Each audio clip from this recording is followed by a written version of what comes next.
So this morning we're working on this beautiful Tundra. It's a 1794 edition. If any of you know what that is, comment down below what that edition is all about. What does that mean? So what we're doing on this is our diamond. So it's our full detail. Now the interior was not bad at all. We basically knocked that out this morning because it was too cold to wash it this morning. But now, well, it hasn't really warmed up, but at least it stopped snowing and we can get to washing the exterior.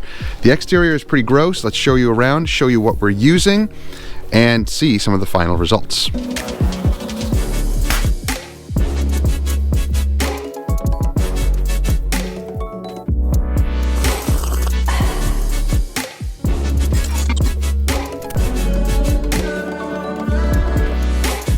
Guys, if you're enjoying videos like this, and I hope you are, consider subscribing and clicking that bell so you don't miss stuff. So as we take a look around the truck, yeah, it's pretty gross.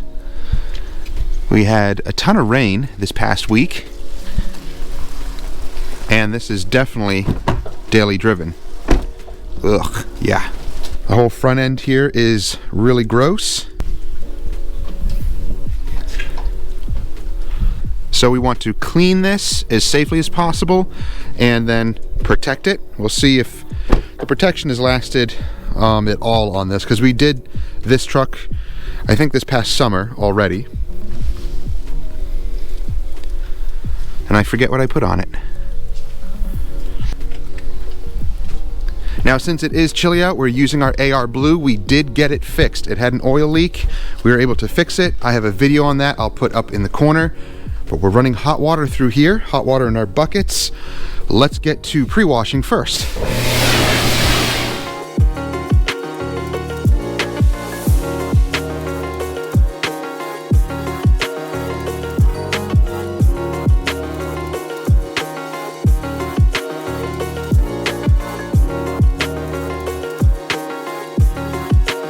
Now these door jambs are a little gross, so we are going to blast those as well. We probably don't need to degrease them, but at least blast them.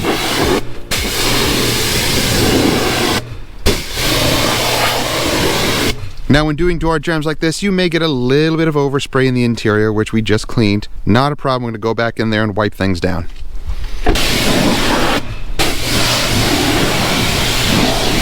Once you have a couple of years experience using the pressure washer like that, especially this gun setup here, you have maximum control. You'll learn how to do that with very minimal overspray.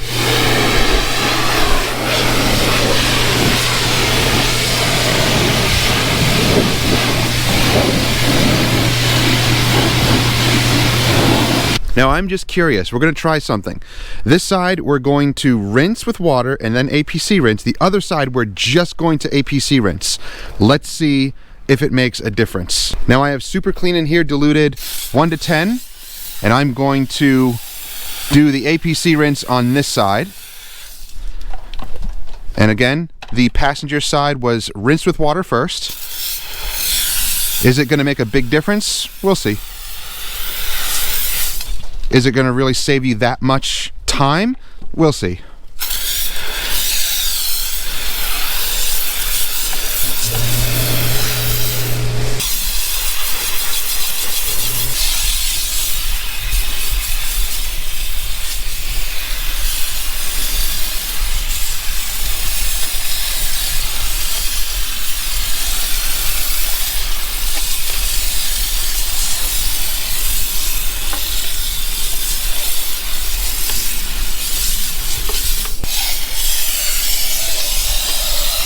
So I just ran out of that. I'm going to use a bug remover, and this one is from Shine Supply.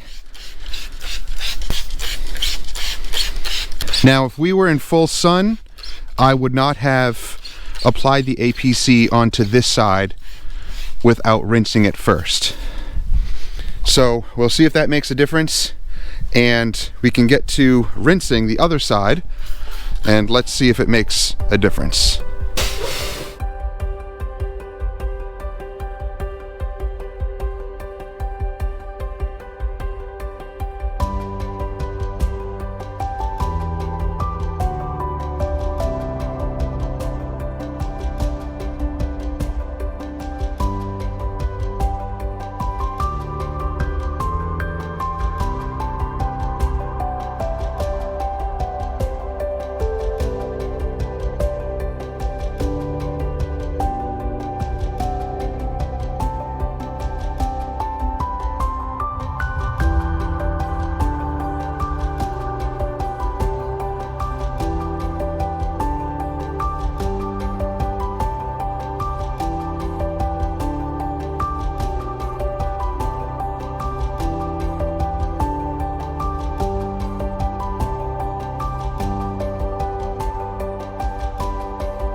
So did it make a big difference as far as cleaning goes? Let's see. This side looks pretty decent. The protection is pretty much gone on the bottom half, and that's to be expected. If the protection was weak, APC rinsing is definitely going to blast the rest of it away, but it looks pretty decent. This side pretty much looks the same and feels the same. Really hard to tell if it's any cleaner. I don't see a difference at all. So the only difference is safety. And what I mean is you wouldn't do this in the full sun. It is chilly out today, it's overcast. I'm not worried about anything drying on the paint too fast and causing any damage. So I would not recommend doing an APC rinse like that, where you're not completely covering the paint, you're leaving a line there in the summer in the hot sun. That wouldn't be good. You can completely cover it if you want with, say, a snow foam or something like that. That's totally your choice. It's kind of, you know, personal choice as to what you do and what saves you time. But in this case, pre-rinsing or just doing the APC rinse without pre-rinsing, it doesn't make a difference. Does it save you time? I mean, we're talking seconds here, a minute at most. I don't think it makes a difference. So do what you need to do. Just think of the weather when you're considering it.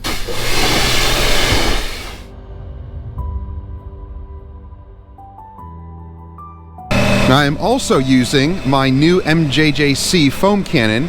Now this one is the foam cannon S. It's not the Pro. So in one of my other videos I made, I misspoke. I guess there's two different models. This isn't the upgraded version of the Pro.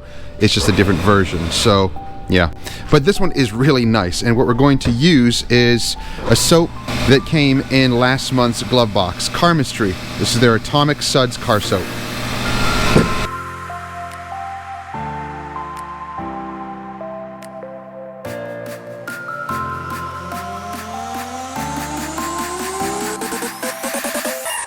What I really like about the MJJC foam cannons is the weighted straw. So that straw right there has a little metal ball, and that keeps the straw in the corners there properly, so wherever you're tipping this thing, it is going to get solution, which is ingenious. So I really like this foam cannon. I love the fully transparent bottle. The screw cap here is just like a one twist quarter turn or half turn. Really, really nice foam cannon. It's, I think, one of my favorites.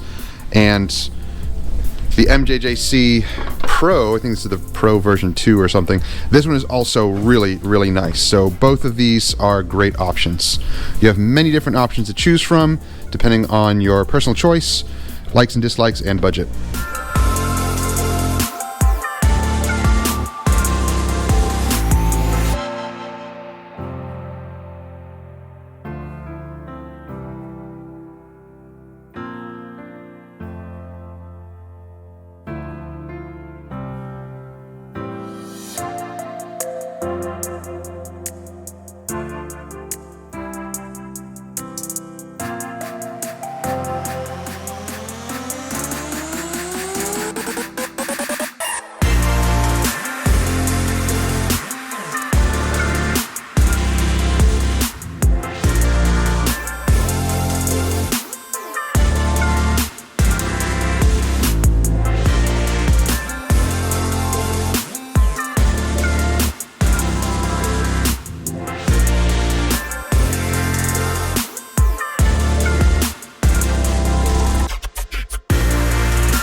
So the protection is just barely hanging on here. It's mostly on all the top surfaces. From about here down, it's pretty much dead. Now, after talking with Detailing Wifey, she did mention that this side, where we didn't pre-rinse, the tires and wheels did clean up a little better when they were just rinsing them. And that does kind of make sense. These are really, really dirty, and the rubber in the wheels, when you spray them down like that dry, it does give it time to kind of work on that grime. And yes, it essentially does the same thing on the paint. But please remember, If you're working in hot sun, or you're a mobile guy and your tires and wheels from your customer's vehicle is hot, they're hot to the touch, or even just in full sun, that would not be smart, because some overspray can get onto plastics that are dry and cause some damage. Remember that, and it all depends on the chemical that you're using. Super Clean is high alkaline. Most all-purpose cleaners, degreasers, are obviously going to be high alkaline, so be careful with that. Use some thinking ability and make sure not to overspray onto dry areas. That's really one of the main reasons why we rinse, is the safety part of it. You don't want dry APC going onto an area, drying up, and then it messes it up, or APC I should say, onto a dry area and potentially staining it and messing it up. You just have to think ahead a few steps and understand that that could be a possibility. So everything is now clean. Whatever we put up here actually still looks pretty decent. And let's dry everything, blow dry everything, and apply some protection. Now we're using two of our new favorite drying towels. This one is from GT Shine. It's one of their newer towels that they just came out with, and it is a nice thick twisted loop microfiber drying towel. And that one is also an incredible drying towel from Suds Lab. So again, twisted loop, double-sided, really thick, really nice, and the color is awesome. So yeah, loving that. So we're going to dry this down, and then we'll apply protection. We'll show you what we're using for that. And also, if there are any little areas like that, little staining from water spots or other things that just didn't come out completely, usually the waxing stage will remove that, or if we need to do any light polishing, spot polishing that is, then we'll do that too.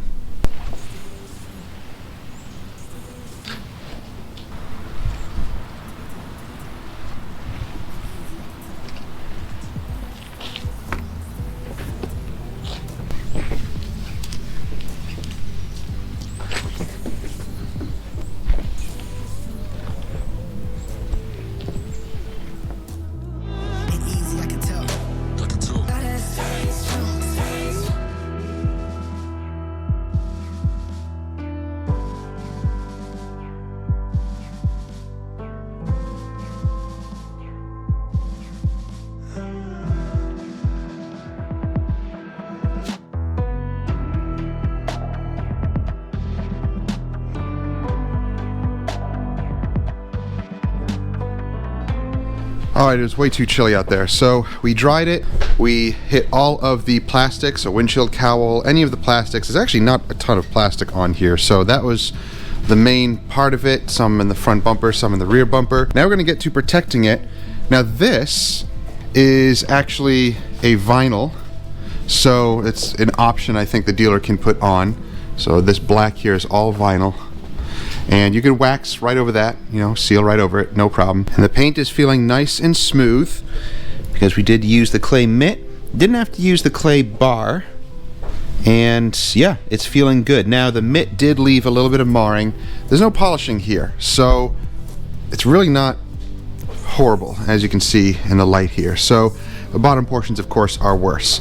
But when we do apply a sealant, we like to machine apply it. So here's what we're going to do. We are going to use some Blossom Wax. So when paired with a little polisher. Now I don't really consider this a true polisher, this is just a wax spreader, but it has enough power to gloss up the paint, apply the sealant nice and even, and I have on here a 5.5 inch pad. So we're going to apply some of the Blossom Wax and let's see how it goes.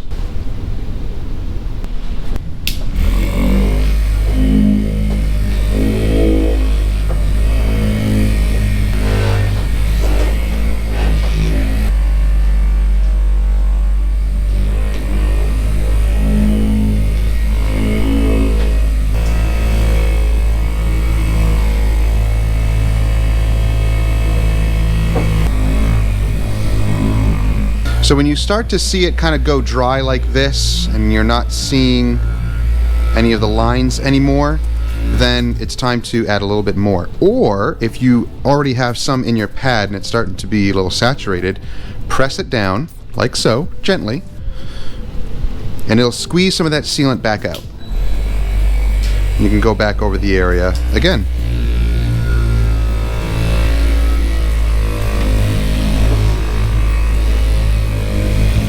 Make sure to apply it nice and thin as you can. Don't worry if you over apply it too much.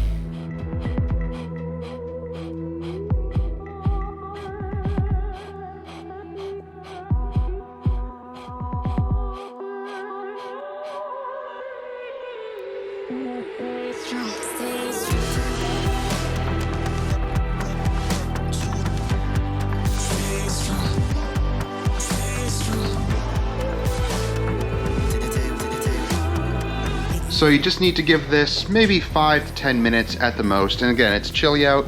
If it's warmer, or if you're doing this in the sun, which you totally can use this in the sun, then you're looking at less than 5 minutes. Probably by the time you work around the vehicle and get around to the spot where you started, it will be ready to remove. Now, if there are some heavier, thicker areas that, were applied, sometimes you just can't help that, then just use a little bit of a detail spray to knock that down and it will be fine.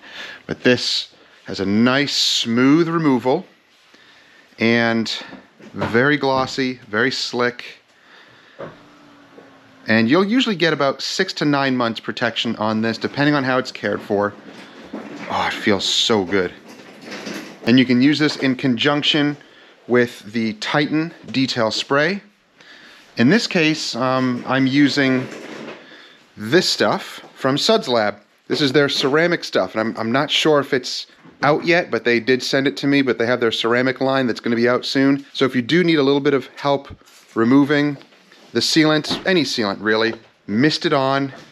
You can spray it onto the paint or onto the towel, whichever you choose, and work it in.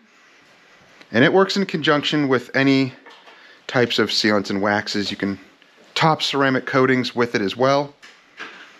And oh yeah, beautiful. You can see any little smearing evaporates pretty quickly, and you're left with nice, glossy, slick protected paint. This is looking gorgeous.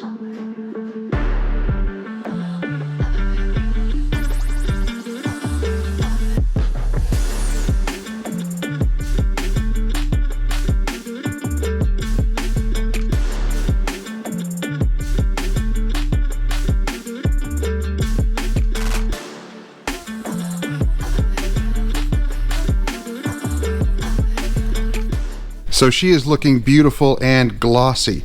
The final things to do: check on the glass. Again, go through the paint, go through maybe a few times around with a light and just double check. Sometimes there's little smudges and things that are left. Tires and wheels are done. We're going to hit the windshield. We're going to use a sealant for the windshield, and then go into the grill area here and wipe all this down and get pretty intricate and get all those little parts polished up and looking nice. It's not chrome, it is a matte finish, which is nice, but still, get in there with little tools and clean it as much as possible. Now, I did a little tips and tricks video, which seemed obvious, and some guys were like, oh, that is baby material, that's kindergarten. Look guys, if you're a beginner detailer, you may not know all those things or what tools to use. So if you're looking at that and you're like, oh, that's for beginners, good for you. Go somewhere else. We're giving practical tips here for beginner detailers. Or sometimes you see those tools and you're like, well, where do you get those tools? I want some. Maybe I have some that kind of work, but I want something better. So don't disregard even the smallest of tips like that. And when it comes to grill parts like this, some guys will just quickly kind of brush over it and wipe it down and you're good. However, maybe some customers are, kind of picky about things. There are some customers that we've had that are picky about wheel wells and their chrome pipes and all the stuff underneath their truck that they're concerned about. And that's not always included in our full details like this, because that's kind of extra, work to get under there and do all those things, because not everybody is concerned about that. Everybody has their things that they're concerned about their vehicle. Some customers want this whole grill area looking as pristine as possible, despite little chips and defects that are going to be permanent. So always ask your customer, what are some of the things that they're concerned about? Sometimes they're not forthcoming and you miss something that they're like, I thought you were going to get that, when that's not really part of the detail. We don't do undercarriage washing here because we don't need to. We're kind of in the, mid-south here, and we're not worried about salt and all that. If you want that, you have to specify that you want it. Sometimes we'll charge, for that extra if it definitely takes some time. If it's something small, if you want those wheel wells and all of your shocks and everything and springs looking 100%, as good as they can be, you have to tell your detailer that. And again, sometimes we miss things. We're not perfect. There might be a little spot in the paint here and there that, we miss wiping for whatever reason. We didn't feel it. We didn't see it in the light, whatever. But, as the customer, they are looking for specific things. So as the detailer, ask them questions, just kind of don't interrogate them, but ask them questions and say, what are some of your concerns? Are you concerned about the grill? Are you concerned about your wheel well areas? What are you concerned about? And that will make a big difference in your final process and detailing as well. Now, we've had a customer that we've had for quite a long time, and his trucks are huge work trucks and they're always nasty. But here's what he's concerned about: the area right in here. Not this particular customer, the other one. I'm just demonstrating this area right in here. He has these chrome mirrors, and in here is something that he's concerned about on both sides because he can see it from his driver's side and it bugs him all the time. And that's very, very small. That's not something that's a huge deal, but just making sure to wipe these areas and get them looking as good as they can is going to make a big difference for that particular customer. Also, he likes his exhaust pipes shined up as well, so we focus on those. But there are other things that he doesn't really care about that much that we kind of gloss over and we don't worry about. He does like his grill to be nice and clean, so those are specific areas too. But there is some, like his engine, doesn't care about his engine, so we don't even do that. We skip that completely. There's just some things that he doesn't care about. So you do have to ask your customer, what is he concerned about? That'll make a big difference. Now, one of my favorite glass sealants is AM Rain. This stuff is so easy to use. It's basically a Rain-X on steroids. It can last anywhere between 3-4 months or so, and it's so easy to apply. So let's just show you how we do this. And it's an excellent add-on, and actually we do include this in our usual details as well. So I just have this little applicator and I put just a little bit on here, and I go in circular motions and just making sure to get everything evenly covered. And you can do this on all of the glass, not just the windshield. So you can make sure to get even coverage, and then you can let it sit for a couple of minutes and then wipe it off. And if you need a little bit of help, just use a little bit of glass cleaner or a little bit of a spritz of water, and it'll remove any of the residual on there.